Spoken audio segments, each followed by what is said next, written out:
कोटा की कोहाट और फुशाब के चंद पोलिंग स्टेशनों पर कल दोबारा पोलिंग होगी, जबकि टांगकम डेरा इस्माइल खान की कौमी असम्बली की नशिस्त के चंद पोलिंग स्टेशनों पर हफ्ता को दोबारा वोट डाले जाएंगे। आम इंतखाबात के बाद जहां हुकूमत साजी के लिए जोर तोड़ जारी है, वहीं अब नई पार्लिमान का इजलास बुलाने की भी तैयारियां की जा रही हैं। कौमी असम्बली सेक्रेटेरिएट के जराया का कहना है कि आइन के मुताबिक इंतखाबात के 21 रोज के अंदर इजलास बुलाया जाना लाज़िम है। 21 रोज 29 फरवरी को मुकम्मल होना है। चीफ जस्टिस पाकिस्तान फाज ईसा ने तवहीन मजहब केस की समाअत के दौरान रिमार्क्स दिए कि लगता है इस्लामाबाद में कोई घर महफूज नहीं, बगैर वारंट पुलिस लोगों के घरों का तफ्तीश कैसे पामाल कर सकती है। वजारत खजाना ने आलमी मालियाती फंड IMF से $6 अरब कर्ज लेने की तैयारी कर ली। IMF के साथ नए कर्ज प्रोग्राम के लिए मुज़ाकरात दूसरे इक़्तिसादी जायजा के साथ होंगे। IMF के साथ $6 अरब तक का नया कर्ज प्रोग्राम देने की दरख्वास्त की जाएगी।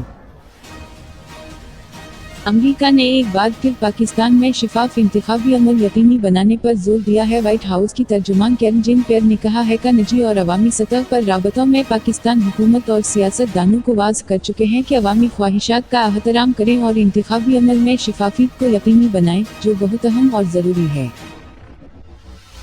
चीफ जस्टिस पाकिस्तान काजी फाज ईसा ने कहा है कि फौज सिर्फ दिफा का काम करे, कारोबार नहीं, सबको अपने मेंडेट में रहना चाहिए। सुप्रीम कोर्ट में दिफाई ज़मीनों पर कमर्शियल सरगर्मियों के खिलाफ केस की समाअत हुई।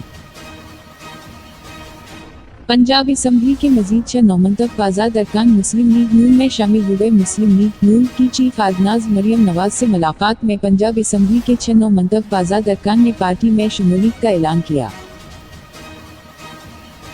Free and fair election network FAFEN ने इलेक्शन 2024 में वोटर टर्नआउट पर जायजा रिपोर्ट जारी कर दी। फाफन की रिपोर्ट में कहा गया है कि वोटर्स से मुताल्लिक जारी जायजा कौमी असम्बली के 264 हलकों के फार्म 47 पर मुबनी है।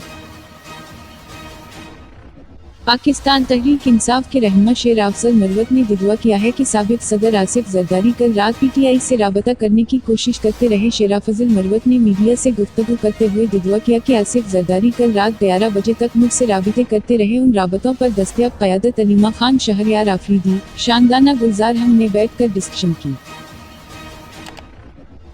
मुस्लिम लीग नून की चीफ आर्गनाइजर और नामज़द वज़ीर आला पंजाब मरियम नवाज ने कहा है कि वज़ारत अज़मा कबूल न करने का मतलब हरगिज़ ये नहीं कि नवाज शरीफ सियासत छोड़ रहे हैं। जमीयत उलमा इस्लाम JOI के सरबराह मौलाना फजल अर-रहमान ने आम इंतखाबात में मुबीना धांधली पर नताइज को मुस्तरद कर दिया और अपोजिशन में बैठने का ऐलान कर दिया।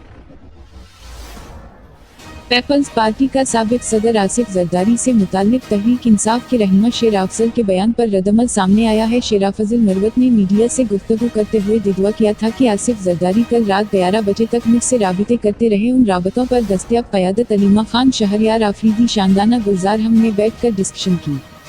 हेडलाइंस देखने के लिए शुक्रिया। मजीद अपडेट देखने के लिए प्लीज सब्सक्राइब कीजिए MyPK न्यूज़ हेडलाइंस चैनल। अब हमें इजाज़त दीजिए, फिर मिलेंगे न्यू अपडेट के साथ। तब तक के लिए खुदा हाफिज़।